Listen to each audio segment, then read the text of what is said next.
ضلع اپر چترال میں شندور کے دامن میں واقع نہایت درافتادہ علاقہ وادی سر لاسپور میں ایک پن بجلی گھر کا افتتاح ہوا۔ بجلی گھر کی تکمیل سے علاقے کے لوگوں میں خوشی کی لہر دوڑ گئی، کیونکہ اس پسماندہ علاقے میں پہلی بار حکومت کی جانب سے بجلی فراہم کی گئی۔ یہ بجلی گھر صوبائی محکمہ پیڈو یعنی پختونخوا انرجی ڈیولپمنٹ آرگنائزیشن کی مالی تعاون سے مکمل ہوا، جو چترال میں اس قسم کے 54 چھوٹے پن بجلی گھر بنا رہے ہیں۔ ان بجلی گھروں کا ٹیکہ AKRSP کو دیا گیا تھا۔ اقلیتی امور پر وزیر اعلیٰ خیبر پختونخوا کے معاون خصوصی وزیر زادہ کیلاش نے اس بجلی گھر کا افتتاح کیا۔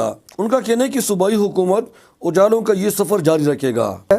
صوبائی حکومت جو ہماری پچھلے گورنمنٹ تھی، ہم نے چترال میں کوئی 54 اس طرح کے مائکرو ہائڈلس تعمیر کیے ہیں جو کہ ابھی آپریشنل ہو چکے ہیں، اور یہ 10,668 لوگوں کو اس سے فائدہ ہوا ہے۔ علاقے کے بزرگ فنکاروں نے دف بجا کر روایتی موسیقی کا بھی مظاہرہ کیا۔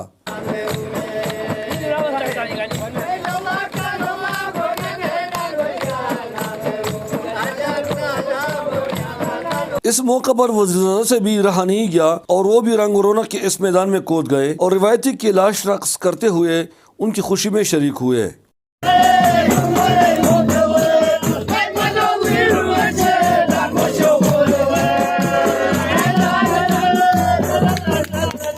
اس موقع پر ایک تقریب بھی منعقد ہوئی جس میں پورے بستی کے لوگوں نے شرکت کی۔ علاقے کے لوگوں نے صوبائی حکومت کے ساتھ ساتھ AKRSP کا بھی شکریہ ادا کیا، جن کی کوششوں سے ان کو اندھیروں سے نکالا گیا۔ تقریب سے خطاب کرتے ہوئے مقررین نے کہا کہ اس بجلی گھر کی تکمیل سے ان کی بچوں کو تعلیم کے حصول میں بھی آسانی ہوگی۔ اس پروقار تقریب میں کثیر تعداد میں علاقے کے لوگوں نے شرکت کی۔